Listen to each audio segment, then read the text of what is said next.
How's it going, everyone? This is Christian Duke from StrengthAddicts.com, joined by the lovely IFBB Women's Physique Pro, Sabrina Taylor. Sabrina, how's it going tonight? How are you doing? I'm doing pretty good. Coming off a very busy week. Some of you may already know that I work on a base, so I work on Camp Pendleton. So with last week being 9/11, we were pretty busy. But busy weeks are meant to happen. And then we have the Olympia this weekend. So I'm doing pretty good. How are you, Christian? I'm doing really well too. It's been a pretty busy day also, and yeah, 9/11 was, just a very sad day. And I do want to thank you, of course, for your service to our country, which is, I can't thank you enough. But let's get started with this interview here because I have a lot of questions. This is the first time that I get to talk to you, and I'm super excited that you even give me the time of day. So I appreciate that very much. Um, Thanks. as I tell people on the road when I do interviews at the shows, the NPC shows that I go to and all that, I have one canned question that I'm notorious for. I ask everyone, and I'd be remiss if I didn't ask you. And I like using that word remiss because Bob Chicarillo always says that when he asks questions. So I like to copy him. If you could tell us when and why you first got started weight training, because everyone seems to have a very unique story. And once you've done that, if you could also tell us who or what inspired you to decide to compete, which I think is a very daunting decision. You can obviously transform your physique in the gym and see improvements, but then to get on stage and be scrutinized by judges and viewed by an audience, I think that's pretty daunting. So if you could answer that, that'd be great. Wow, that means I have to go back in my memory here. Yeah, So let's see. So when did I start competing? So I was actually a gymnast as a young child. So I think for most of my life I have been in the gym and doing some type of competition. So we're talking when I was 12 and younger, but that has always kept with me. So when I joined the military, it was a very easy transition to go to the gym. It was free on base, and that's what I did for all of my life. I spent almost every weekend in a gym doing gymnastics. So I started working out while I joined the military, and while I was in England, I saw some NABA competitions, and that kind of put the bug in my, just kind of of made me course, go, oh yeah. wow, that looks like something I can do. So I would say my first competition was in 2004 with the NPC. I was still stationed in Japan, so I had to travel from Japan all the way to Seattle. Um, Before I decided to do my first competition, which was in fitness, I would say Susie Curry was my first kind of idol. So that tells you how For that sure. dates you back. That dates you back some years. Um, but like I said, I was always physical. So it was something I think as I grew up that I needed to find an outlet. So I'm glad it's fell in Something my that you lap. did, yeah, for Yeah, sure. And and speaking about that, also about the military. So you've been in Japan, I think you said United Kingdom also, and yeah. now stateside. If you could tell us what branch of the military you serve in, and also maybe talk a little bit about the differences between serving stateside and overseas. I know that Japan, of course, is not a wartime setting, but I know that you know I've heard over the years of my life. Sometimes in Japan, tensions are they get a little high there. You're still sort of like a, foreign army there. So sometimes it might not be as comfortable as being stateside. But I don't know. Maybe I'm wrong about that. And also, if you could talk to us about what the reception of bodybuilding and physique-based sports is like in the military, because I see Jay Cutler going and Phil Heath and a lot of the top stars of each division going to like USO events and going to bases overseas. And I've always wondered what the perception of our sport is in the branches of the military. Right. Yes, it is very popular. So I was Air Force. Awesome. I followed in my dad's footsteps. So my dad served 30 years in the United States Air Force, and my brother joined the Marines. So I wanted to join the Marines. I looked up to my older brother, but he came back from boot camp and told me absolutely not, that I would not be a female Marine. So I I suppose I have to thank him. The Air Force does have better bases, and there it's a different quality of life. But I work on a Marine base right now, but I believe it has to do with different jobs that you have. When you have men and women who have to serve in a certain degree, you mentally and physically, they have to be able to handle that kind of lifestyle. So that kind of falls into why Sure. different services have different styles of living. But so the being in the military, serving overseas, it's for me since I came from a military family, I absolutely loved being able to go overseas. It was like I was being paid to work in a foreign country. That's what can be better than that. Right. Um, so I I'm not sure, and I talk to different friends of mine who are not military, and they find it very difficult that they would have to leave their family, live somewhere else, and be separated. For me, since it was part of my life since the beginning, I found it more of an adventure and I found it comforting. I always thought, I'm an American, I will always come back home. Right. But the time in between is the time that I get to go out and experience the world. But I always have a home, which is United States. So the military helped me accomplish, being able to experience the world. Um, Absolutely. And so, as far as bodybuilding goes in the military, though, I think I could have sworn I read that you ran a gym at one point. I'm not sure if you still do, but it seems that the military is very big into obviously well fitness, like PT and all of that. What's the general perception though?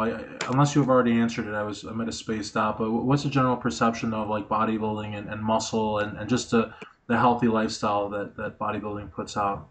yeah, I don't think I answered it. It was like Okay, awesome. there was four different questions that I was trying to I know, get my to. gosh. Well, I asked you. I was like a volley of them. So yeah, Right. Um, so the perception, I, the military, and I'm generalizing. I sure. believe the military accepts bodybuilding completely. Every base that I've been at, it has been a popular sport. Even on Camp Pendleton, we were able to get a bodybuilding show on base. When I was in Japan, I think they still have it. They have, I think it's called the South something Pacific bodybuilding show out there. I believe Hawaii has one on their base, so it's widely accepted. Now that's the military. Now, hopefully, I don't get in trouble by saying this. So I do manage a gym on base. You do find once you go into the civilians that work on base, the perception might change a little. So I've had to, even in the field that I work in, which is fitness, I've had to be a strong advocate for bodybuilding. Um, Sometimes in the civilians world or the civilians that work on base in the fitness industry, they have that perception of bodybuilding being unhealthy and all the negative things that come with it. Right. So I've tried to be a positive force, at least here in California, particularly on Camp Pendleton, to say that's not always the case. Gotcha. And so, as I want to sort of segue if we can into your various different transitions. I know that you said you had done fitness and you did figure. If you could talk about the transition to women's physique, I believe it was in 2012. I think you were part of the very first group that for that very historic inaugural year. I guess my question is, why did you choose to go to women's physique? Wow, it's like memory lane. Yeah. I did start in fitness. Fitness was a probably the best place for me, and I really enjoyed fitness. I can't let's see what year was it. It might have been 2006, Sure. where I was still stationed in England, and I had an injury in a shoulder injury, but I was still active duty. So basically, it was, you know what? you could still do your job. You're good. Go back to work. So I couldn't find doctors that would do beyond like, you're good for work. You don't need to tumble anymore, and set me on my way. So I had to take a break from fitness. 2 years later, I went into figure because I was older. I didn't want to face another injury where I would be out for 2 years. So realistically, I thought, where else can I go? So I jumped into figure. I still wanting to compete. And I The and if I could just jump in there real quick, I got to tell you too that I've never really thought of the amount of wear and tear, the strain that fitness competitors must go through. My girlfriend's, I know this is almost an insult to you, but my girlfriend's little cousin does gymnastics. She's like, I think she's like 11 years old now or something, but she's been doing it for 2 3 years, and I would go to her meets and all that, and I think they're called meets. I don't even know what they're called, to be honest with you, but even at that young age, you know, she you know she basically takes a beating. I mean, like the practices and the shows and this and that, and then that's a 10-year old. I mean, I can't imagine the kind of routines that fitness competitors at the NPC and IFBB levels go through. So yeah, if you had a shoulder injury, I can totally understand wanting to avoid potentially making that worse. So yeah, I mean Oh that's yeah, crazy. it was tough. They are called meets, Meats, but okay, yeah, good. yeah, yeah. Yeah, Yeah, it was tough, especially since again you have to put in the factor I was still overseas, so it wasn't like I could leave base and say, hey, let me go down to the this gym and yeah, find a nice mat to be on. We were limited on what we had, so sure. I was practicing on a basketball court, which was Wow. pretty brutal. It was Yeah, brutal. Um, but yeah, so I said, I still want to compete. What can I do and avoid injury? So I did figure. Of course, I was told in figure, you're too muscular. You're too muscular. So I dealt with that for a few years. That was frustrating. Once you build the muscle on your body, it is difficult to let it go because it's something that you're proud of. So that was a struggle. I struggled with my coach. My coach would say, stop working out, or right. don't work out as hard. So that was a struggle. And I think I was able to go to Dubai, and I did compete, or Mumbai. I competed in Mumbai, and after that, I was kind of at the end. I was thinking, I my body is staying the way it is. Unless I stop working out completely, I'm going to get the same feedback. And I believe maybe 8 months later, or shorter than 8 months, women's physique started coming. The word about women's physique was coming out. So I definitely perked my ears. I read what they were looking for, and I was I was jumping on that bandwagon for sure. For sure. And I gotta say, like, just reading a lot of your interviews and watching a lot of your videos, I mean, you've been fortunate to have a lot of coverage, which I think is great. In this industry, I think it's all about coverage and social media and just, you know, being where pictures and videos are taken. I mean, it's just so important, especially in the computer age. One of the one of the things that I've heard you say a lot, especially back from those days, was your vision for women's physique. And if I had to narrow it down, it seems that it was mostly with you. It seems symmetry is like at the top of the list. Symmetry to you is like the most important, and then of course you have of course the flow and the small waist.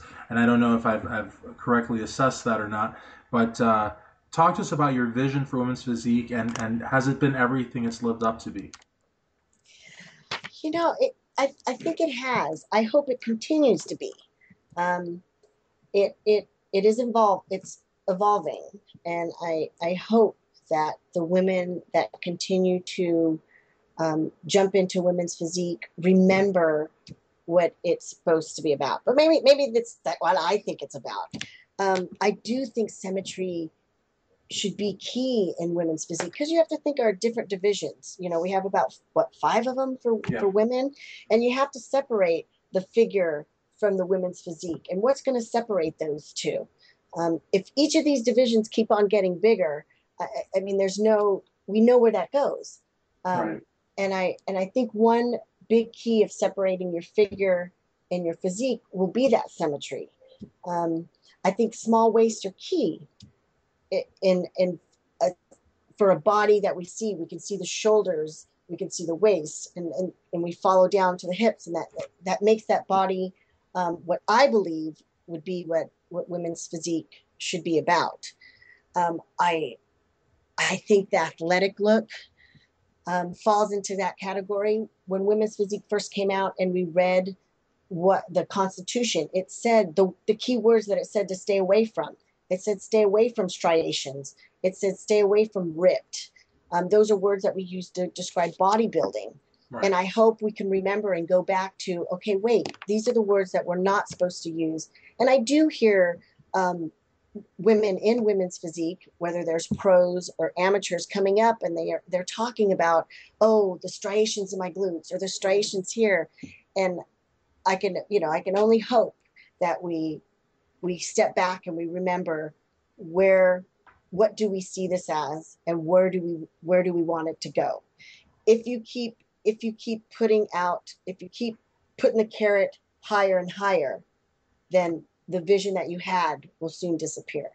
And I think, I think that is a very, very strong sentiment. And I think, almost going back to what you were talking about when you were a figure competitor, and, I guess your coach or judges or whoever telling you, Sabrina, you got to not lift so much, you're going to get bigger, and you wanted to get bigger. And I think that that's cool because you joined women's physique, but I think that those women that are in women's physique have to show a little bit of restraint, because if they want to get bigger, then they should go to women's bodybuilding, which is still around.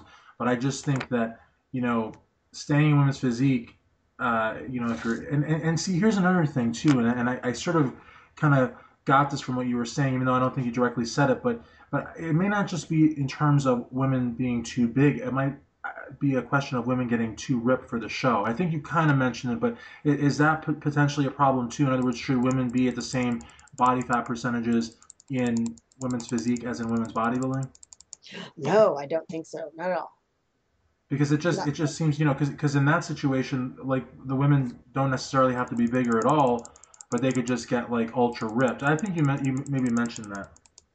right. Um, So I think, in saying that as well, I think it would be a good time also, because we're talking about going into women's physique. Talk to us about working with Iron Mag Labs, which is I think one of your longest sponsors, and I think they've been with you the whole time that you've been in the division. They have. They've been there from the beginning. So they've been a great company to work with. They've been phenomenal with me. Their support has been great. I couldn't ask for anything more from them.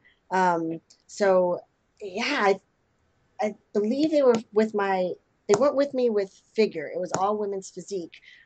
Their products, I'm a user of their products. What's your favorite product by them?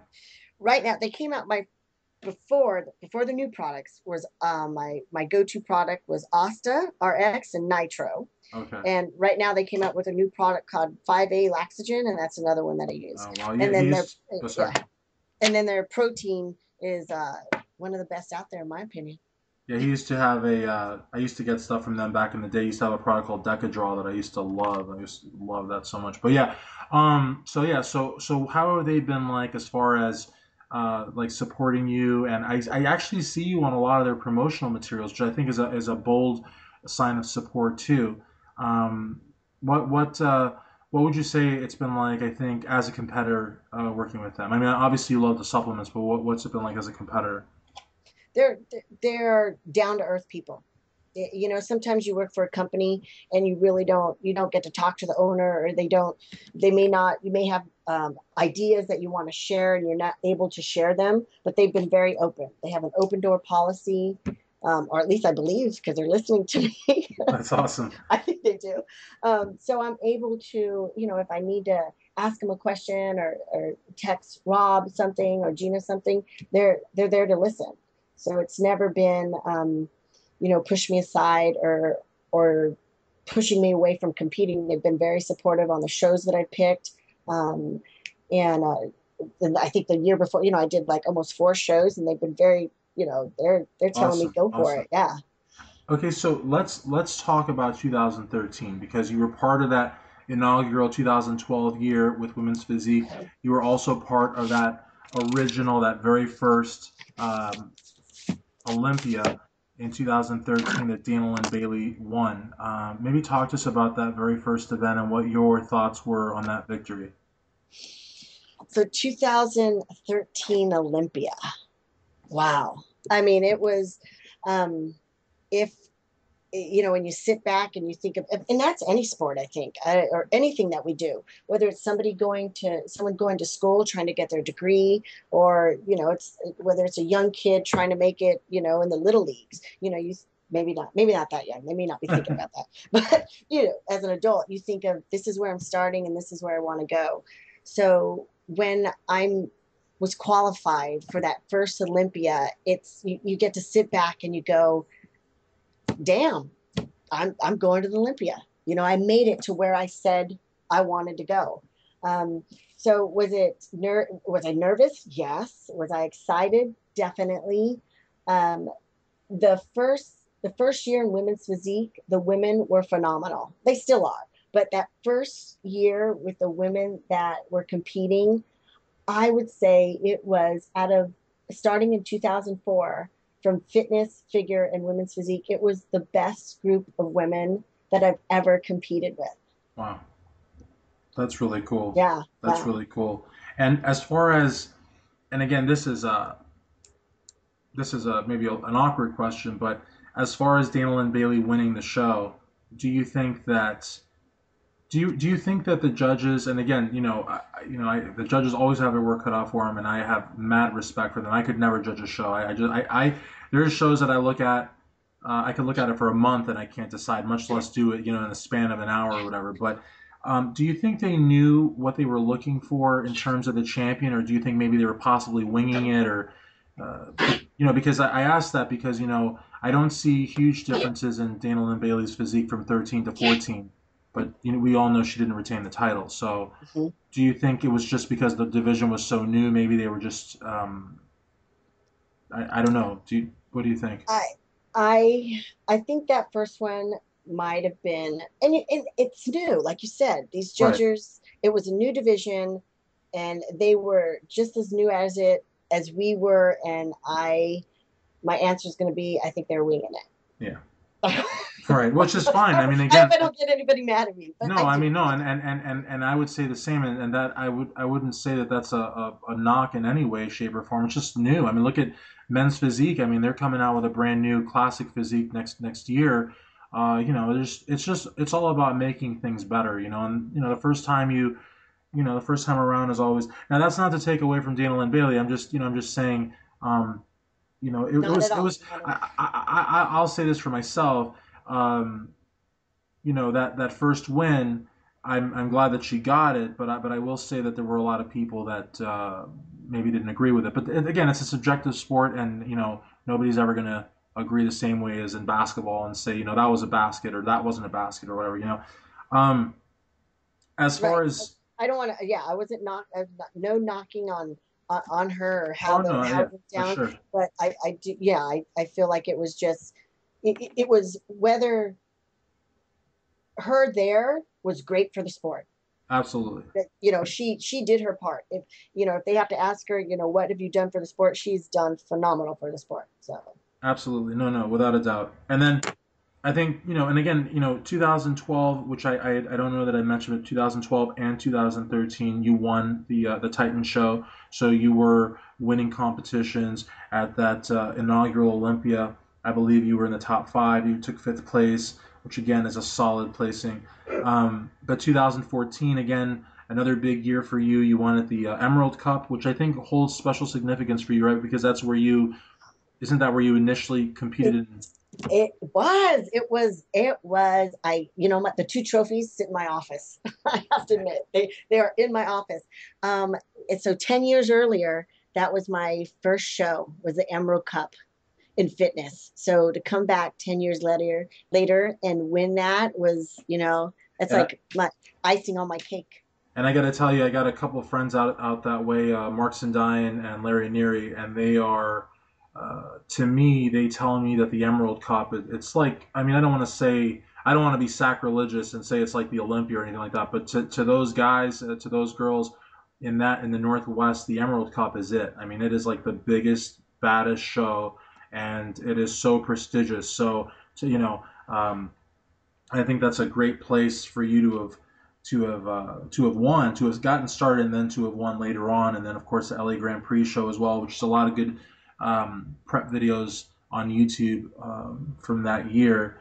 And then again in 2014, you had another great placing at the Olympia, but then there was a new Miss Physique Olympia crown, and that was Juliana Malacarne. So, of course, I would like to ask you what your thoughts on that decision were.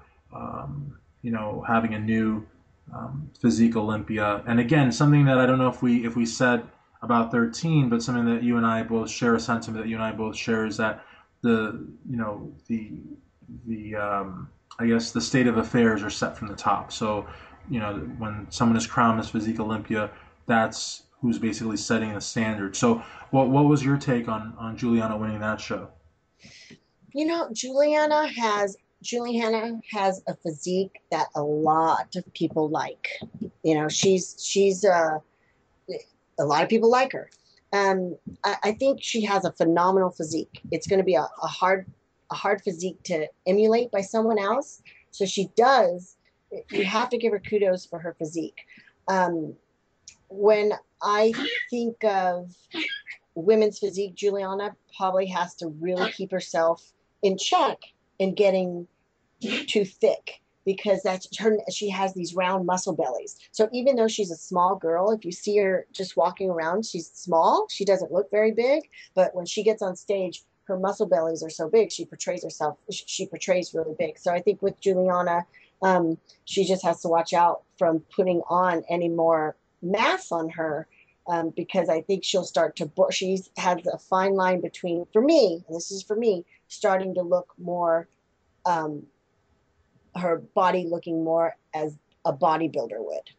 Right, and Is that I don't see that's very interesting that you should say also, because also in 2014 you actually stood side by side with her at the Dallas Europa, and I believe that you looked 100%, and I believe she looked 100%, and this is sort of like deja vu with the interview that I did yesterday with Ticey, where I said, there have been, at the Arnold and the Olympia, we were both 100%. The judges went with her, but it really, I think again, it sort of goes back to that restraint comment that I made earlier. And I believe Juliana's an incredibly beautiful woman, and a great champion. But I just think that maybe, as you said, just for the future, maybe just be a little cognizant of the fact that you can't go too far, because if you go too far, then you're basically in women's bodybuilding, and I don't think she's quite there yet, but it just has to be a little careful though. And again, with your also your type of posing, I think that you still have from your physique days. Also, I see a lot of the splits and the handstands, and you're very flexible, and I think that also adds a great component to your posing. Is that something that you brought from physique, or is that something that you just incorporate just now? that's probably it stems from my fitness background. Um, that it falls into my physique routines. I prefer my routines being I want to have fun on stage, so you'll find that my routines will be more upbeat and movement. Um, it, it's more my personality because you have some girls that are doing slower music, but mine are usually more upbeat and I like to move. So I like them to be more of a routine than just playing pose after pose after pose. Absolutely. Which I have to add, at the Arnold, they cut our music. I'm going to spill the beans on this, but everybody Sure. should know this. At the Arnold, they cut our music down. We're supposed to have 2 minutes to do our routine, and they cut it down to a minute. And that was, I went first. So I had, I believe it was ACDC, and who else did I have? Was it Black Eyed Peas? So it was ACDC and Black Eyed Peas, two songs together. And so imagine 2 minutes. shortened into 1 minute. Good Lord. So oh yeah, the song, the routine was a mess, was a total mess because everything was double the speed. But For sure, for anyway, sure. yeah, Well, I'll tell you too. One of it seems like this interview is all about 2014, but yeah, another thing too that I have to say that I was pleasantly surprised with Tim Gardner's Wings of Strength show, with the women's bodybuilding show also, is something that I told you before we did this, was that I was terrified for the division of women's physique.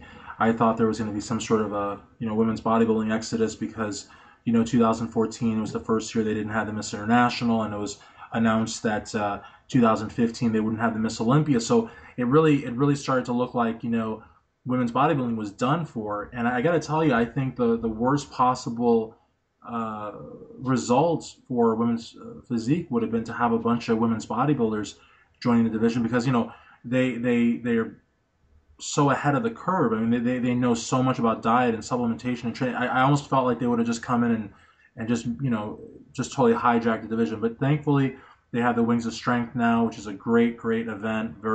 A lot of money and prizes, and seem to have a lot of pro shows. So it seems like they will still have their division. Let me ask you something. Do you, in terms of that though, I think we're pretty much on the same page though, that if women in the women's physique division do want to put on more muscle or do want to get more ripped, there's always women's bodybuilding, right? right, right. And I'm glad it's still around. I feel um, I I think women bodybuilders should have a place to compete, and hopefully that they still have the audience for them. They're a great set of women, and they're doing something they love. And if there's a promoter, so great that Tim Gardner is still having that, and that they have a place to compete at.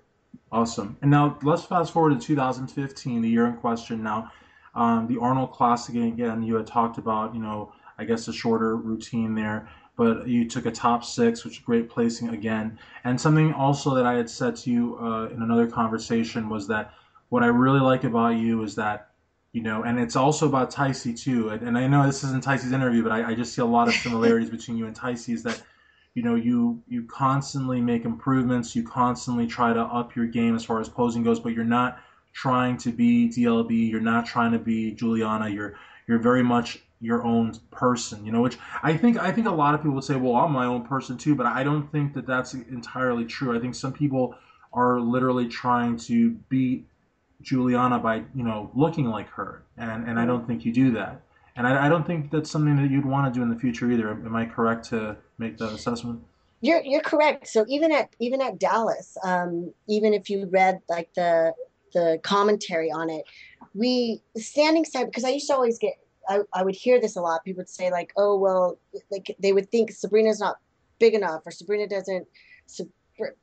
Most of it was Sabrina wasn't big enough. But if you see me and Juliana standing together, it's not like I'm that much. We're about the same size. We're just two different body types. Right. um I'm always going to be, my limbs are longer, so I'm always going to be, I think it was, I'm going to look more like a greyhound, and she has more round muscle And belly, I so she's but going to look more I compact. I gotta tell you, at the risk of sounding like a schmo, which I'm not, but I just gotta tell you, you got some killer triceps though. When you Oh, do yeah. a side tricep pose, it's like light. If it was a tricep show, like all the other I know, competitors right? might as well stay home. So that's good. You got the triceps going for you. You got the back, which again, her back seems. A lot of people ask me, what do I mean when I say harder? But because a lot of people have trouble with that word. What does that mean? But I just feel like you both have great backs. I just feel like your back is more in line with what I would consider to be women's physique, and her back maybe would be more in line with not the extreme women's bodybuilding, but more on the light side, maybe more like a Kathy Lefrancois or Nicole Ball or something like that. More on the lighter side of women's bodybuilding, but I would still put it more into women's bodybuilding than women's physique, if that makes any sense. It makes sense to me. I know what you mean, and I see it even in, as our new competitors come up, you can see the different type of competitors that they are. And there are ones that are going to fall on that cusp on that side, and the ones that are going to fall on the other side. For sure. So Yeah. let's talk about again Dana Lynn Bailey. We got a couple more things to ask about her. All right. she did something. I saw her at the Natural Ohio Dave Lieberman show, and I actually asked her an awkward question, but she's real cool, and she answered. And I basically said, um, you know, how did she feel about not getting what I thought was enough coverage in the magazines? And it was a question that you could tell was a question she wanted to answer, and there was a little bit of back and forth with Rob, some body language there. And afterwards, I got to talking to him, and I was pretty much on the money. But she really didn't get a lot of coverage, and she did something with Jose Raymond, but again, it was something with Jose Raymond. But as far as being the inaugural women's physique champion, she really didn't see a ton of coverage. She didn't get any coverage or anything like that by herself. So this year she signed with Muscular Development, and Ticey and a lot of the ladies that I spoke with were ecstatic about that. What do you think? First off, what did you think about the news that she signed with MD, and what do you think about the idea of the possibility of muscular women making a return to the big magazines? I think it's great that she signed with them. I think Dana has, from her win, no doubt she's probably thought, where's my coverage, or does anybody want to talk to me? Or I'm not exactly sure if that's what she's thought, but I know when she's saying coverage, because she's won this show and it was the first women's physique. So for her, for Muscular Development to pick her up, for as hard as her and Rob have been working toward their brand, it's phenomenal. It's something that that you would think they would want to do. Absolutely. There's no doubt that they can't believe that she has something to offer. People are going to listen to what she has to say. So you would think any magazine would be like, come on board. So it's great. And that she's a woman, even better, that, and with muscles. Yeah. Absolutely, and that's something to say that I really also want to say about women's physique, and particularly you and Ticey and some of the others too, a lot of the others, is that women's physique, I think, preserves a lot of that femininity. Now, again, I don't think that muscle has a gender. I'm not one of these idiots that says, well, if you're muscular, you're masculine. That's stupid. But I do think though that there are certain constructs, I guess, if you will, for the genders, and I don't want to really expound too much on it, but I definitely think that you are 110% feminine, 110%. So Ticey as well, and that's really important too. Especially when it comes to marketing and selling a division and selling an image. So I just want to give you kudos on that. Um, as far as DLB not doing the Olympia, which I think pretty much everybody knows that now. What are your thoughts on that? Again, inaugural Miss Olympia and runner-up last year, and runner-up at the Arnold Classic, not doing the big show. She has a lot on her plate. She has two goats at home. I said, I've because I seen watch her those. videos. I know I have to watch her videos. The Yeah, goats are adorable. But she has, I mean, her and Rob have a lot going on. And I could see them sitting down and going, where do we go from here? What do we want to do? I believe that the competing and the diet part of this is pretty hard on her. And that was probably taken into consideration, and they made a decision that was probably best for them, their company, and their whole company. So that includes them, the people that work for them, and even the pets that they have. for It's sure. probably the best thing for them. Okay, so here's the question. The question, I guess, the biggest question of the whole interview. Um, what are your plans as far as the Physique Olympia coming less than a week away? Are you going to be there? Are you going to compete? Are you not going to compete? What's the word? All right. So my decision. I also had to make that decision. I don't own goats Right. yet, so it wasn't for my goats. But basically, I decided not to do the Olympia either. Okay. And it was hard. I qualified. I was a top five. I got two jackets. You think of, gosh, I could get another jacket, but I had to sit back after the Arnold and make life choices, which are sometimes very hard. Sometimes it's easier just to go on with what you're doing and not think about life. But I had to sit back and think of where I am and what I want to accomplish. And the analogy that I've come up with that helps me get through this is about 10 years ago. This is my little picture that I'm giving you. Okay. I'm standing on the side of the road and I jump in a car. So I'm hitchhiking and I jump in this car, and it's a fabulous car. And in this car, I have a journey, and I'm on it, and I am having the time of my life. Um, and it's competing that I'm talking about. I hold a full-time job. Um, I have family, and but I'm still competing even with my full-time job. Even while I was in the military, I was able to still compete, and that was my drive. Because when you're in the military and you want to compete, it's difficult. It's not like a regular job. You are a number, and you're basically owned by the military at times, and there's nothing that's going to change that. But I knew if I stayed in this car, I could make it happen. So 10 years goes by and I'm enjoying it. And there's ups and downs. And just recently, I find myself looking out the window of this car, which I've never done before. And when I say looking out the window, I think of things, oh, I'm going to get emotional, things that I want to do. Not that I've missed out on and not that I regret, but just things that I want to do. Right.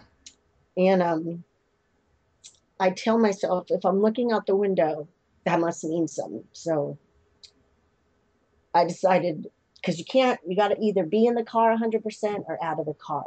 And I decided I need to get out of the car. And I don't know if you ever know when the right time is, but so I don't know if it's the right decision, but I know in my heart it was time to just step out of the car. And the thing about it too, is that family, starting a family or family in general, it's a very important part of life.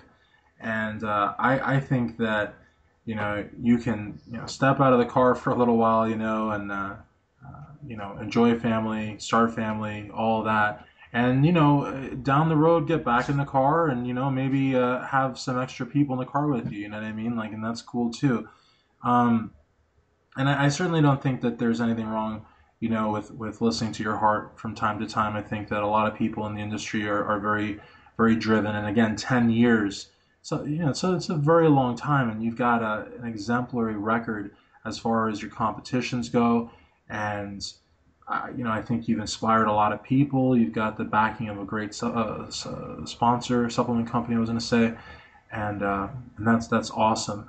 I would like to ask you though, you are you married or are you guys engaged? You and Louis Girdell? we're on a long engagement. Long engagement. So when did you actually? Because as far back as I could remember you guys together, and you guys are like the power couple. You know what I mean? There's other power couples. There's like Boston and Ariella, but they're a lot younger. And then there's Rob and Dana Lynn, and now Dave and Amanda. But how long have you guys? Well, actually, when did you guys meet? How did you meet? And what's that been like? We met after a show. It was Troy that introduced us. It was after I was still doing figure, and it was in San Diego in 2010, and we were introduced to each other. And started dating. That's Yeah, awesome. That's yeah, awesome. You figure some marriages nowadays don't last 6 months, so you guys have been, yeah. There you like go. dating. It's like, um, so that's awesome. And so I think sort of like wrapping up here. What would you say are your future plans? I mean, as far as I guess we know that you've obviously stepped out of the car, and we know that family seems to be very important. Maybe starting a family or something like that. But what about industry wise? I mean, this isn't so much a question of what's your next show, but what do you see long term, like years down the road, kind of thing for yourself in the fitness industry? Well, I hope I don't see me stepping away from it. It's such a part of my life, whether not there's so many parts of it beyond just being on stage.